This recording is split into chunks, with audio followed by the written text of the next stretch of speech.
Sasa venye tulitoka Jericho tukaenda Bethlehem. Sasa yeye ulikuwe. Mata unaimba nyimbo za kienyeji. Acha niwaulize. Hii barabara mlisikia ni baba yenu?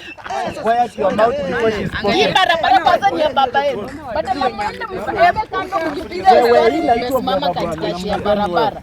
Usikia ati umepepa madudu. Zuninga yako wadudu. Baba wadudu ni wewe. Kwanza nimesikia tu kwa umbali, sikia niongee pia mimi.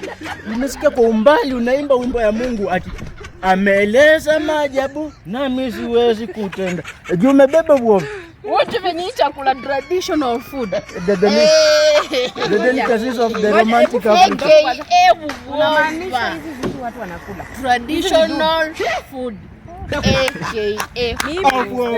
Sitaki nikufe kama nimeona hivyo. Sasa kama hutaki kukufa wacha hata simata mnaweza enda na wewe tukule kwako alafu yaende tamaa. Baba achana na mimi. Unaenda na mimi kwenda kula nini? Ngoja wewe tulia kwanza. Ilienda wapi? Si wewe ulileta. Utampeleka Madare. Uko na hiyo pesa ya kumpeleka? Madare ni siku kwetu.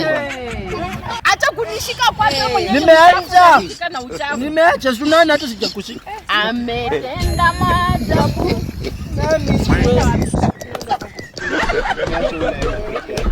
Yaani unanifuata juu ya uoga. Aenda na vitu zako unaringia tu uoga. Unajua penye uoga penye inakuanga. Hata chakula yenyewe mwenyewe unakaa kienyeji. Kwenda huko. Wewe. Nani ni alivyo huko? Kusikia mwingine. Unaona ni nini inakusumbua hapa? Hizi nini ya baba hizi? Ndatuonesha mambo. Hebu nione. Hebu achana na chakula yangu naenda kutengeneza Hii chakula hii. Baba, unaona hii? Hii ndio tuligura nayo ushago. Sasa hii ndio nini? Tamu. Ile watu wana cheese. Hili nini? Traditional aka Woba ini kibukusi. Acha nende nitengeneze nitakuleta uonja. Mimi siwezi kula jota.